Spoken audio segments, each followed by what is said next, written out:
Shalom, Miss Paka. That's to my Hebrew Israelite brothers and sisters. Assalamu alaikum to my Muslim brothers and sisters. Maraho to my Rwandan brothers and sisters. And peace and blessings to the people of BS&G Babylon. BS&G is just initials that I gave after seeing what it is. So BS&G is Babylon, Sodom, and Gomorrah. That's what I see and been seeing for almost there for 64 years and here for a year. So that being said, I'm going to share about talking about knowing your history and talk a little bit about religion. So in my earlier podcast, talking about relationships, the history, know your history. And I'm not talking about we have a history at the beginning. At the beginning, there was us. But I'm talking about the history as of when we were abducted and brought over here for free labor, indoctrination, and the cruelty of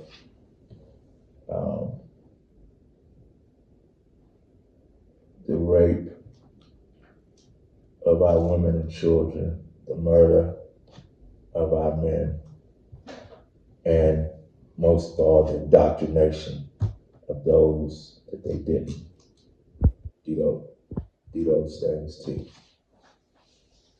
Now, knowing your history, so I'm just talking, of course, to my people. And the history that I'm just going to share is, like I said, once we were abducted and brought here for free labor.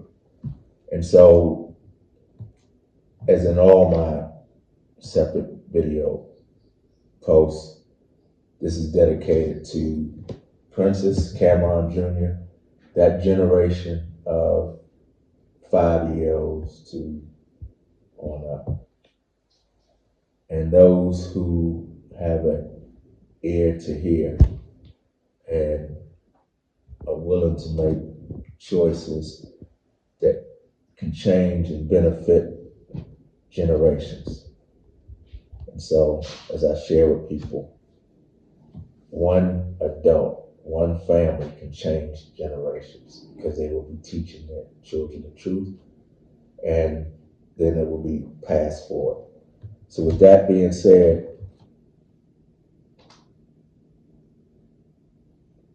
this is a question that you need to think about. And with all things, do your research. I can give you plenty of examples out of the 64 years of experience. Research being in these situations, but the best teacher, the best thing you can do in everything you do is put the work in and do the research yourself. So one question, how has BS&G treated you and your ancestors? And a great young lady is now transitioned. She made a statement, when people show you who they are, believe them. That was Maya Angelou. I just added, when a system, i.e. country, shows you who they are, believe them. And we have over 400 years of evidence of what they think of us and our people. And another question, do you really think a system that was constructed and designed to kill, steal, and destroy our people is healthy for us to be in? That's just a question.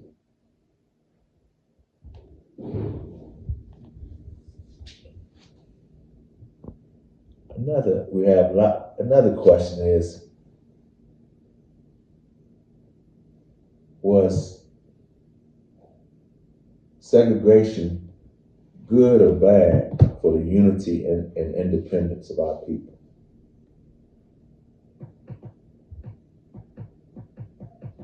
So, in those things, I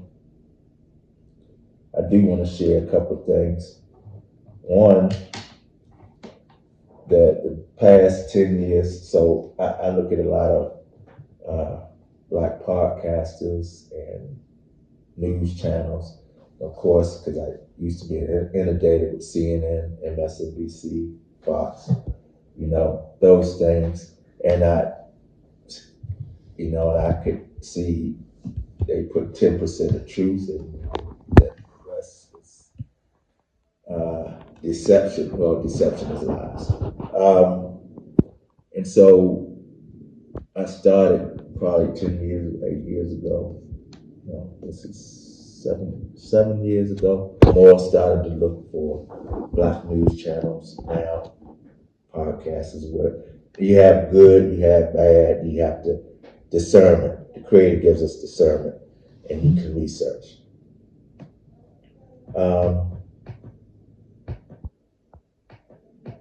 One thing over the last 8-9 years they've been talking about was reparations. So let's get to it. Reparations. So during the time when you can research this,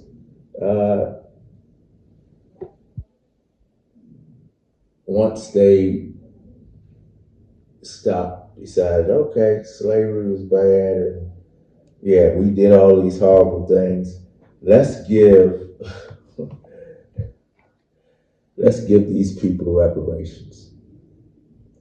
And so that's where you got 40 acres and a mule when you hear that. So common sense, for me, they started it and then they stopped it. Because common sense and the people who out destroy you, whatever, they looked at it, and I didn't have to be there. They say, well, they had nothing and they built all of this. They built land, they did cotton, they generated this out of nothing. If we give a family 40 acres and a mule, hell, they'll take over this country. And so they stopped it. That was the closest, in my humble opinion, that black people, we are going to get to reparations. Because one thing, another saying that my past mentor, and he has since gone to be ancestors, one thing he said, see reality as it is, not as you want it to be. And so my question is, if then they did not give you reparations, when they said, okay, when they started to and decided, oh no, that's not going to be good for our bottom line. No. Remember, you've heard the saying, whatever we get into, whatever we are part of, we take over. That's not just something, those are facts. And so they understood that. And so they definitely understand that now, even with the indoctrination of a lot of our people's minds. They know it's enough of us that are awakening. Oh, that's another funny thing. Miseducation. We'll talk about education. I don't know when the word woke, which means you're alive and awakened, became such a negative thing. But of course, the people who are in control of media and everything else, they will say, they'll tell you that lies are good, the truth is bad, woke is bad. If you woke, it's just a mental indoctrination of our minds. And I'll say this: once somebody or a system has your mind, they have your time, they have your dime, and they have your behind. They have you. And unfortunately, a lot of our people, too many of them, have assimilated and just decided to submit to our oppressor's mindset and will instead of the will of the Creator. So,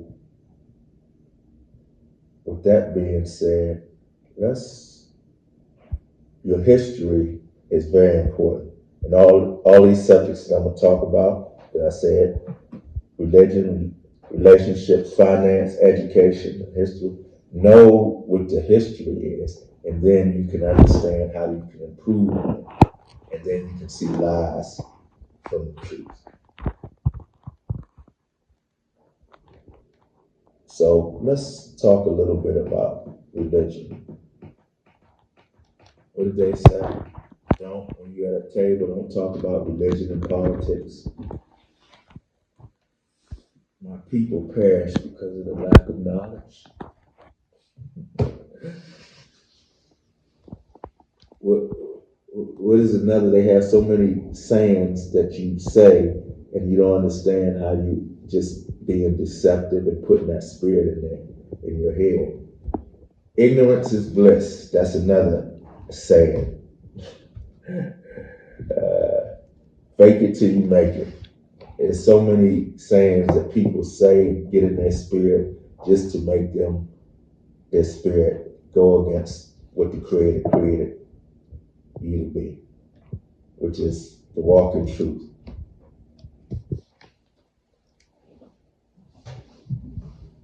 So, religion and the effect of the LOE indoctrination. So, LOE, I'll say one time, is the lineage of evil.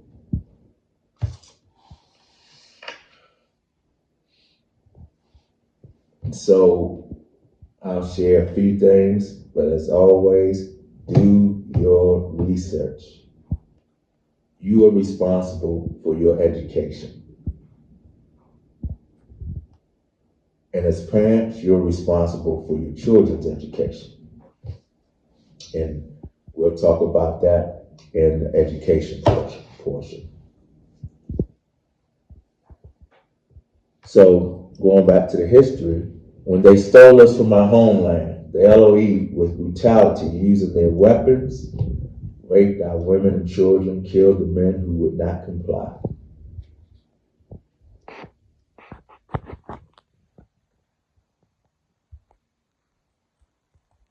Killed the men, children, and women who would not comply to their debasement of us, and they set up a system when they came over here. A system, remember, 400 years, a system that is still in place to become wealthy off our ancestors' blood, sweat, and tears. That system is still in place.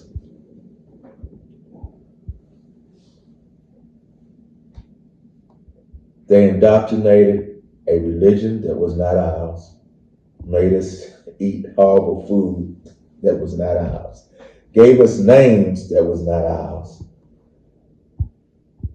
made us think that everything that looked like them was angelic and everything that looked like us was devilish.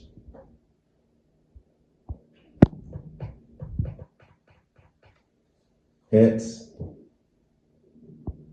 the devil food's cake, angel food's cake, white Jesus, those who believe in Jesus. Can you explain to me? Well, you can't explain. Learning who I am, a Hebrew Israelite, learning who the real Hebrew Israelites are. Well, that's a whole nother subject. But being in Christianity, and I remember when I was little, my first thing was going to Burma Avenue Baptist Church back when I was in D.C. I was 7 or 8 years old, and the first thing I looked in, and they had this picture of this straight hair, blue eyed white man. Say that's who you worship. Being told to worship, and at 7 years old, to idolize a person um,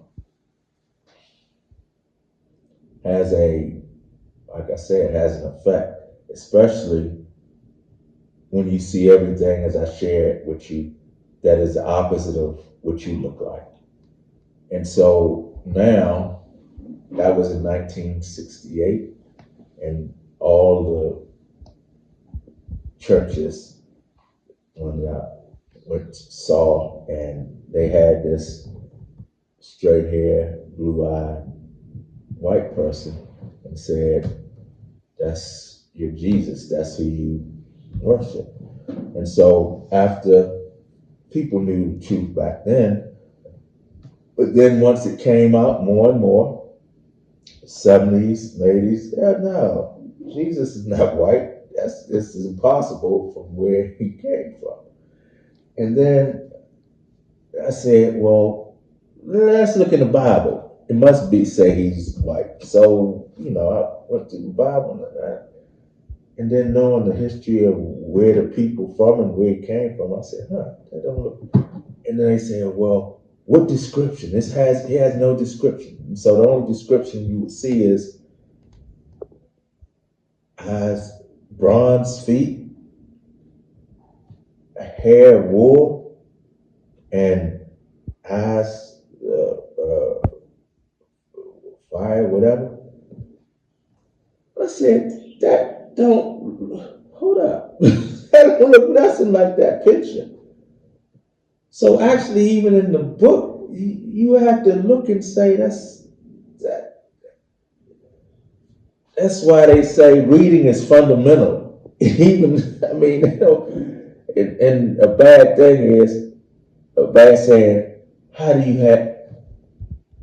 hide things from a black man? Just put it between the two covers of the book. But now the evolution has come, and more people debunk.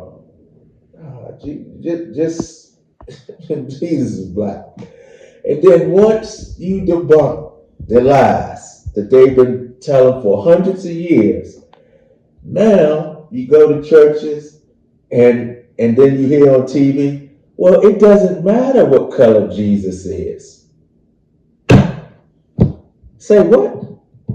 So now you know, the majority know that he wasn't the color that y'all miseducated us. So now it doesn't matter what color he is. So the question for my 5-year-old, 6-year-old, 7, 8-year-old children, if it didn't matter what color he was, why did they make him white, blue-eyed?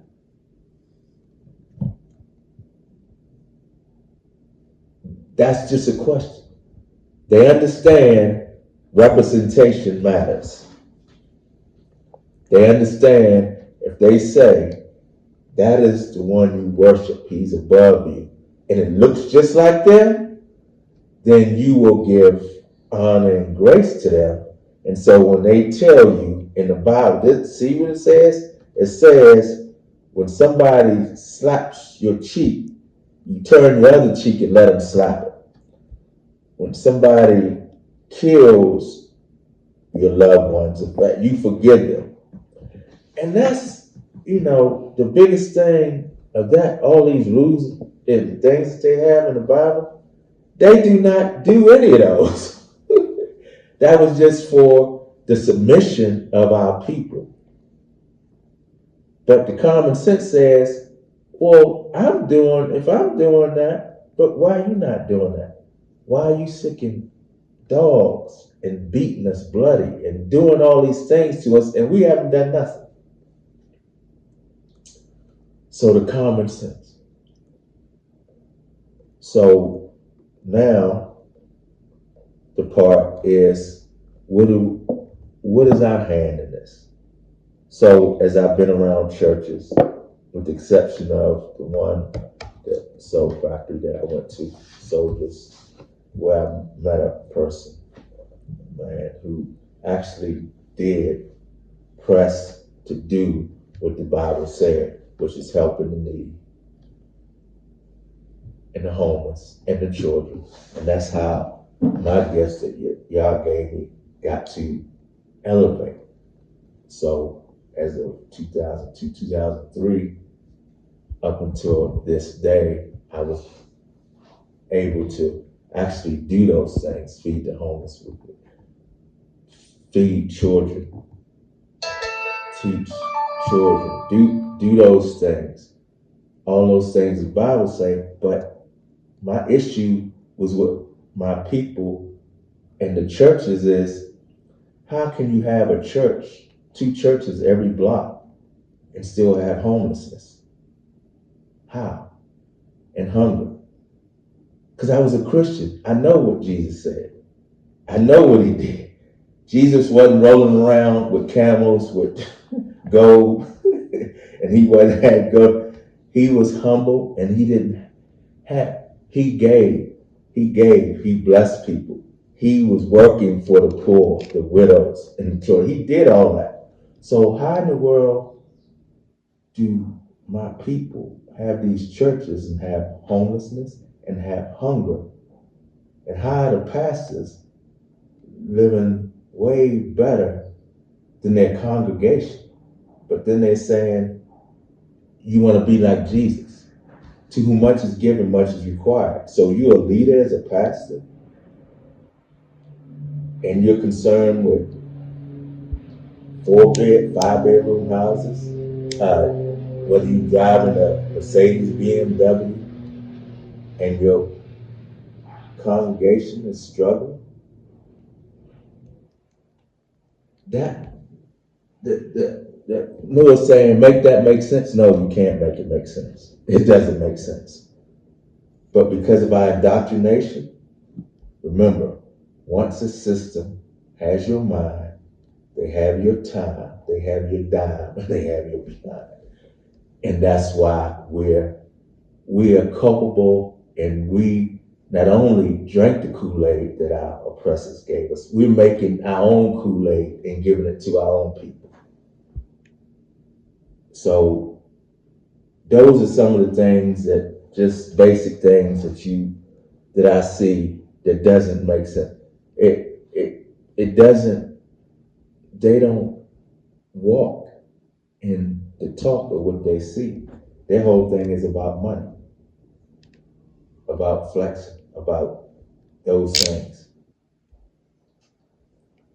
So I'll share more at the end of each one of these sessions. At the end, I'm gonna do with my Yafaisha, with my beautiful wife. I'm gonna do an overall summary after the last 2 things, the financial video and the education video. So with that being said, I will see you on the next video.